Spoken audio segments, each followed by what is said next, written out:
Hello, this is Aaron West. I am the author of the A24 New Wave.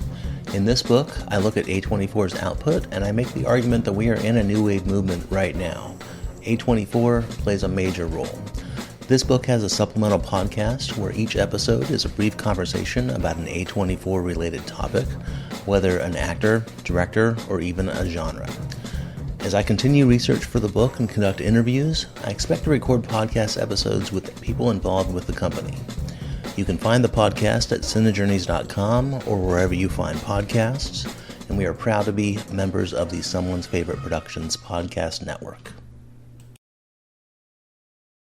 Hello and welcome to Tumbleweeds and TV Cowboys. My name is Hunter. In this podcast, I'll be joined by a different guest each week to discuss a classic Western movie or TV show. I've been a fan of classic Westerns for as long as I can remember, and in recent years, they've become very nostalgic for me. I love the aesthetic, the tropes, and I love seeing different filmmakers' takes on them. At their best, they're incredibly entertaining, rewatchable, and some of my all-time favorite movies are Westerns.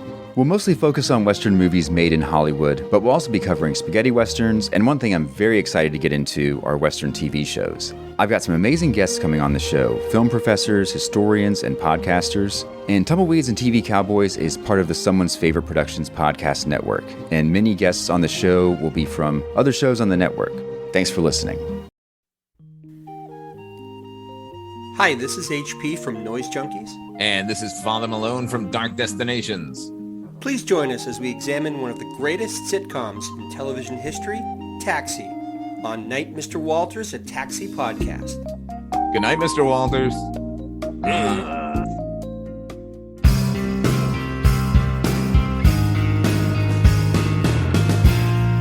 Weirding Way Media.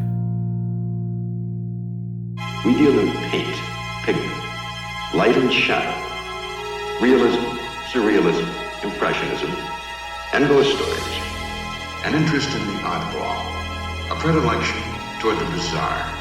And this place is nothing if it isn't bizarre. There's no admission, no requirement of membership, only a strong and abiding belief in the dark at the top of the stairs, or things that go bump in the night. The name of this place, should you have come in here accidentally out of the ring, is the Night Gallery. All right, welcome back, art lovers, to Midnight Viewing, the Night Gallery podcast, where we discuss Night Gallery, Rod Serling's follow-up to The Twilight Zone. I'm Father Malone, and with me here in the gallery are ranking on basses Chris Stashu. You're yellow, boy. I remember you back when you were a sidewinder. I love the Old West. I love the Old West, folks. It yields the best fake accents of all time. And ranking on basses Mike White. I am a patient boy. I wait. Oh, now that's so beautiful. Anyways, much better than anything we're going to see tonight. What we are going to see tonight is Season 2, Episode 18. This aired on January 26, 1972. This episode is split into two segments. Those are The Waiting Room and Last Rites for a Dead Druid. In a $12.50 pine box reposes the body of a frontier Frankie, armed but disarming. A victim of an Old West philosophy that any man with a good eye, a limber finger, and a well-honed trigger skirts the pastures of immortality. But this chap found out the hard way that immortality is a wish, a word, but infrequently a reality. He awaits your pleasure in a painting we call The Waiting Room. The Waiting Room was written by Rod Serling, directed by Jeannot Szwarc, and stars Steve Forrest, Albert Salmi, Jim Davis, Buddy Ebsen, and Gilbert Rowland. They're throwing out some blank as blank credits all of a sudden in the opening credits, which I don't understand. This is the story of a gunslinger named Dictor who stops into a saloon and encounters a literal murderer's row of fellow outlaws. The problem is they're all dead. They are, not Dictor. Oh no, anyone but Dictor. It would be hard to figure that thing out, wouldn't it? What'd you think of this one? Chris, you take us back to that wholly original episode of Tales from the Crypt. So what was funny is Season 4, Episode 8 of Tales from the Crypt, Showdown, aired in 1992. That was not even an episode of Tales from the Crypt, Father Malone, correct me if I'm wrong, but that was actually a Two-Fisted Tales segment that had been repurposed into a Tales from the Crypt episode, which would explain why the theme almost doesn't match that show, and almost more matches this show, and as much as this show's theme is whatever the hell it wants to be. Yeah, that segment is about a gunslinger who wanders into a town where he's, wait, I remember you. You were Dusty Bill. You were dead I saw you get gunned down. And I swear to God, Buddy Ebsen's doing the exact same. This whole thing is just that. I remember. Where am I in hell? Yes, you are in hell. And so am I for having to watch this segment, because it was like I was having a flashback to like Nom, where I was like, oh, I've seen this before. And it was just as bad last time. Wow, Tales from the Crypt is the equivalent of the Southeastern Asian conflict of the late 1960s. Okay, Mike, what do you think of this one? I don't know if it's as bad as Nam, but it definitely felt like it went on as long as the Korean War did in MASH. It was a very long segment. I looked down at one point, I looked back up, and I said, this is still going on. What's going on? How can this be happening? You were Dictor all of a sudden. Yes. 28 minutes. 28 friggin' minutes, and you feel every single one of them. But you know what? Rod no longer had control at this point, and they were doctoring his scripts when he wasn't looking. Oh, right. Sure. It's too bad that they took 7 additional minutes of them reminiscing out, because boy, I really missed that. Oh boy.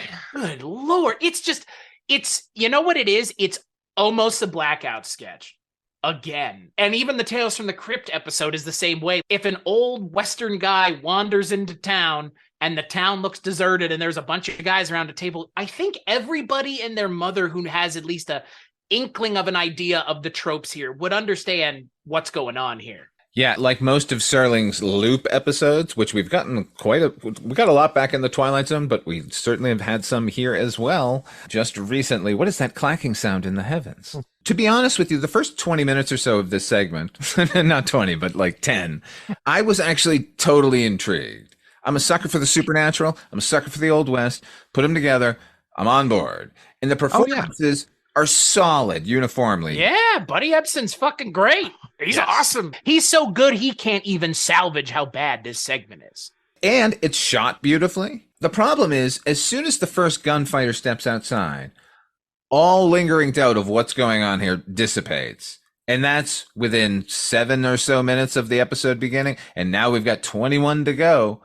It should have remained as oblique as possible, because when it was oblique, when it was unclear what was happening, I was really into it. I was intrigued. I wanted it to be really mysterious and not, oh my God, they're not just going to go to the most obvious place possible. At the same time, if I had the unfortunate luck of living in pioneer times in the Old West, I hope that I would at least have Steve Forrest's sense of style, that fucking pinstripe suit, and that really tasteful kerchief. Just red, just around the throat, and a wide brim chapeau, but not too overstated. I liked it. There is a recent movie, the Coen Brothers Ballad of Buster Scruggs. They have the final segment in that called The Mortal Remains. And oh, yes. First time? Yeah, exactly. That's what this should have been and could have been. Unfortunately, all we're saddled with is a moron of a lead character who everyone keeps telling him their story. This is how I died. He already knows. He mentions it himself. Like, oh, I heard you got gunned down by so-and-so and such and such. Yes, that did happen. I'm that guy. And here you are. I don't understand, though. How did it happen? I don't get it. How are you here now? It's like, dude, put one and 2 are next to each other. There is nothing else in between it. It's you're dead. You're dead. You're dead. Tell me, what has happened? How did I? Please. And I love that it even does the thing where it's like, well, do you remember how you got here? I don't even remember how I got here. Did we never leave? We never left. We're still there. It's like that. It's so, again, this is 72, so we're not, it was used then, but it's overused now. Maybe it's our 2023 sensibilities peeking through, but it doesn't even feel, it feels so rote. The roteness of it gets in the way of it even attempting to be entertaining. And then you saddle that with it being 4 times as long as it needs to be. Oh, just that they kept doing it over and I love a good Groundhog Day type story. A time loop story is great, but not this way. Not that we get to hear every single person every time just over and over. Like, please just figure it out. other thing I liked quite a bit, it was the second gunfighter, the gunfighter who's sitting closest to Buddy Ebsen. He's the second one to get up and go. That guy's performance was fantastic. That's Albert Salmi. I knew him from somewhere. He's Noonan's dad in Caddyshack. Whose child is this? What? How many Cokes did you have? That guy was that fucking fantastic Western character here in the waiting room. He really sticks it to Steve Forrest, too. He's like, I don't want to be your brother, and I would never be related to some vulture like you. It's like, Jesus Christ. Him and Buddy Ebsen are turning in real, like, blistering performances in this. I appreciate that they showed up and they were like, we know what you're asking us to do. Lean into this really hard. And they do. Like, I appreciate the commitment to what you're needed. It's just like, you don't need it this much. Yeah, because the tone demands the performances those guys are giving. That first opening sequence when we're unsure as to what's happening here, it needs a level of seriousness to bolster everything else. And that's what's good about the episode. Can I just ask you guys, because I was unclear on this, the opening and closing shot of him riding up to the hanged man, which turns out to be him, was that day for night, or was that night and they just had a really hard light on the hanging man and Steve Forrest, or his stunt double? It looked like a hard light to me anyway. Yeah. In the opening, the first time I saw it, I went, that's got to be day for night. And then at the end, I was like, no, it really looks like a light. So I don't know. And I'm with you, by the way, when it comes to horror mixed with Westerns. I'm a sucker for Bret Hart. And yeah, this had so much promise of, oh, cool, an Old West segment. We haven't had one of those before. I mean, even what was the Star Trek episode, like Day of the Gun or whatever that shit was shot. That's so yeah, just the amazing, like, big red backgrounds and just that kind of like symbolism rather than sets type of thing. Minimalist set fronts that look like Blazing Saddles set fronts. Right. Yeah. Obviously, they didn't have that much money or anything, but it worked out really well. So, and this one, like you guys said, shot very well, looks really good, but just the storytelling. Yeah, and I've said this before, like the ham bone purple prose that I usually accuse Serling of, if you put it into a period piece, that it alleviates a whole lot. Suddenly, it sounds like sparkling dialogue, and I have very little to complain about. The problem is, it just never ends, and it goes nowhere, and we're all in on it like the guys who are sitting in the fucking saloon from the scene one, and we're just waiting for the dummy to wake up. You for 28 minutes for that. And I guess the other thing that I wonder is, obviously you have the story of a guy who's died, and then is this the first time he's gone through this? Are they like at the like the way that they're acting? It's like this motherfucker is not remembering time to time. So is this like 10 loops into this?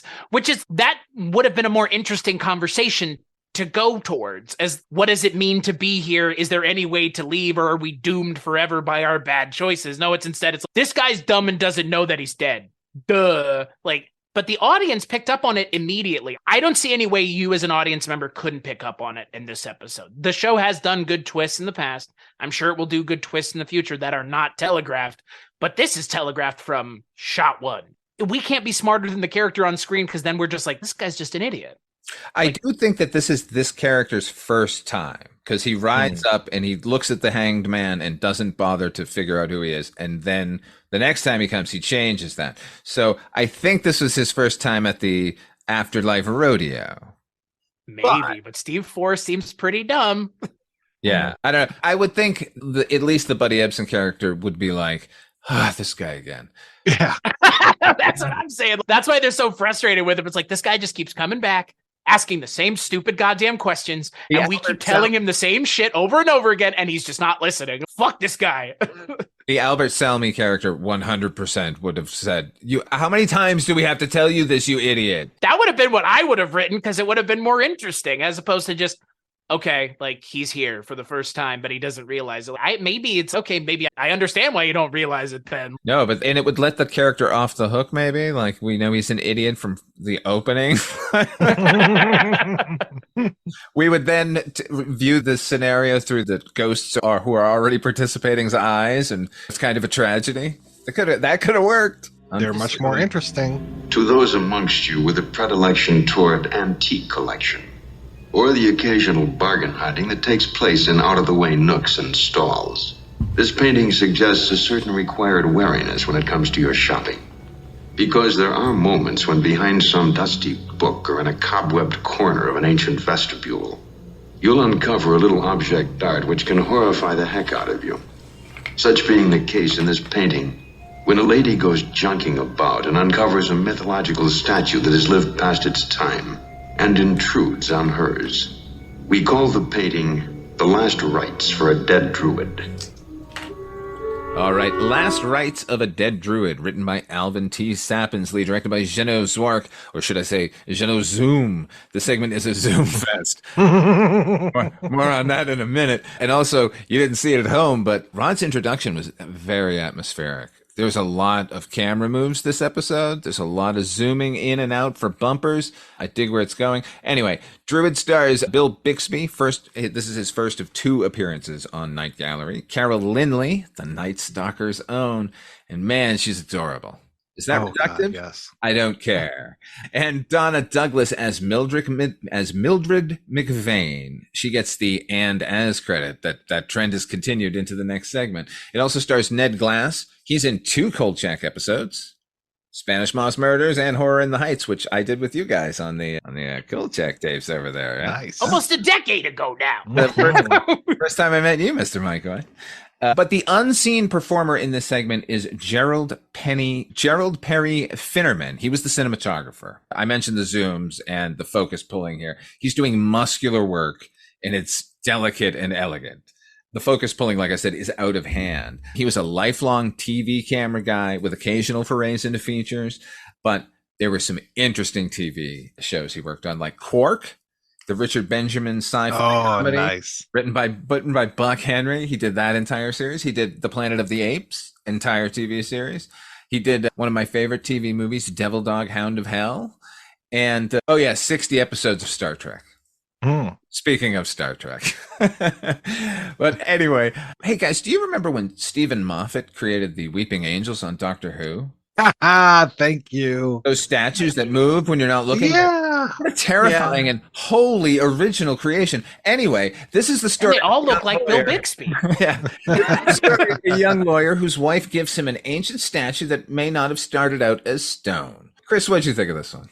Similarly to the last segment, it was a tad long, but it was goofy. If that was what they were going for, I had a chortle or 2 throughout. And I'll tell you why.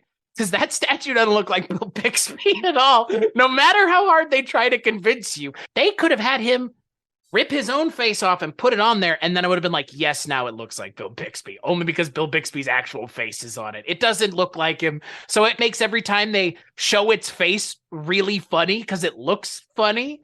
And then the premise is, I was going to say The Omen, kind of. I don't know, it's like there's all these like weird like premonition things of you were going to do this and you're being possessed by this, and it's goofy, and for that I can appreciate it. It didn't need to be 30 minutes, but again, I feel like maybe that's like we should stop saying that at this point because holy shit, we've said it a lot. And this episode obviously is a candidate for that because there's only 2 segments. So I think it was fun and goofy, but if they were trying to be serious, they failed real hard. I thought this was a lot of fun. I had a great time. First off, I think that the Night Gallery should expand just from paintings into statuary as well. I think that they really need to expand their business, and having this in the gallery, I think, would be a great conversation piece, and it could be sold fairly easily. I'm not sure who's in the market for life-size statues of people screaming with crowbars in their hands. An ancient crowbar, by the way. Ancient crowbar, yes. And to your point, Mike, I thought that they were going to do something with a statue because Rod is standing in front of a weird dragon statue at the beginning of this episode. And I was like, oh, hold on.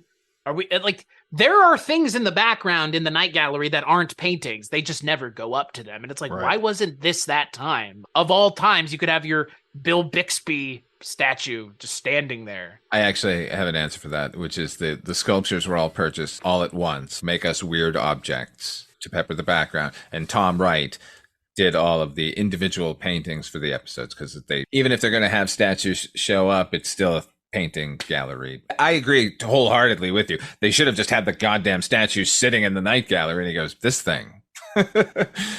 Isn't it weird looking? Won't you like to know what the story behind this is? Yes, we would, Rod. Like, Well, but don't I get, worry. like, yeah, but again, like, I get why they had to stick with the consistency of the paintings. The paintings ultimately are more successful, but then you could have made it feel more tailored to each story, like, you know, a specific item. Like, look at this item here. It's a rather narrow view of what a gallery can hold, even when they're displaying what a gallery can hold right all around him. I really was hoping that the statue would change as it was going through. I did like that this episode has what the last episode didn't, or segment, I should say, which is actually things happening and changing. So it's not just the same thing over and over again. I was afraid the first time the statue showed up in his bedroom that it would only terrorize him at night and that it would just keep doing the whole creep up thing.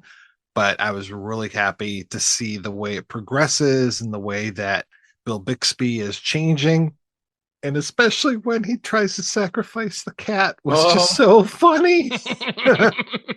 I gotta say, Donna Douglas, this is a competition between who is the more attractive blonde. These ladies are both just incredible. It's really a fist fight. Yes, Yeah. I totally agree. Because here's the wife who is 1000% adorable, Carol Lynley. And then here's the temptress. It's like, what could they possibly? Oh, her. Oh, yeah. Okay, I got it. I get it. Yeah. I get it. Yeah. And I honestly, it took me a minute to realize that that was Donna Douglas. And she even had the Southern accent. So I'm like, why did I not just immediately think Ellie Mae when I saw her? And I guess it might have been the outfits or something. But man, oh man, she was a knockout. Two Beverly Hillbillies alumni in this episode. Buddy Epson too, right? Yeah. Yeah. And yeah, Buddy wasn't looking too bad either. No, yeah. She's great. She's great. I don't know if the segment needed another, like, her character, like, she's not in cahoots with the sorcerer.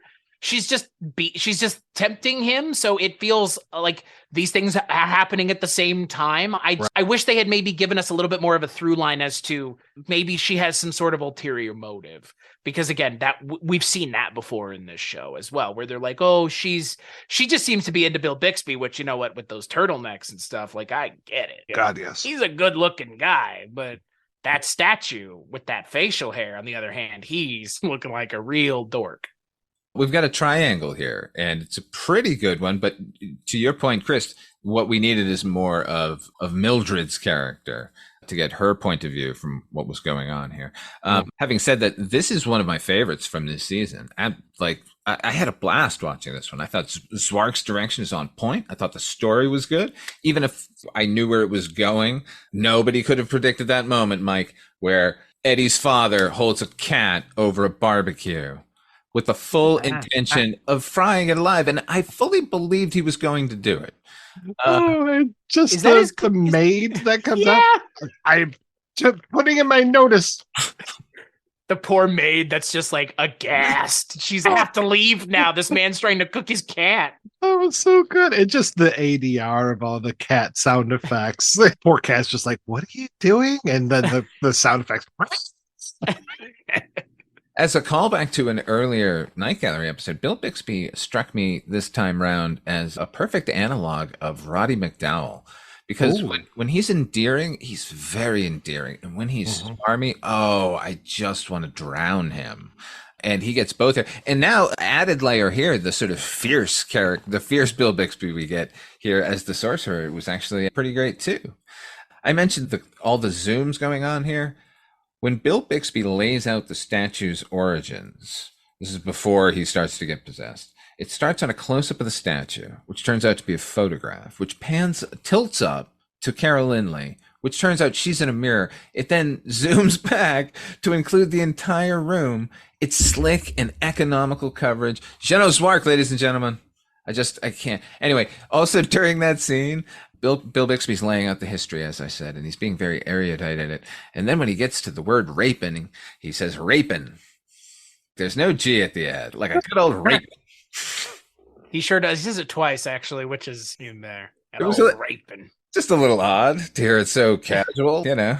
I also laughed like crazy when they said, the statue's eyes have changed, and then they cut to it, and it looks like a whole different head on the statue.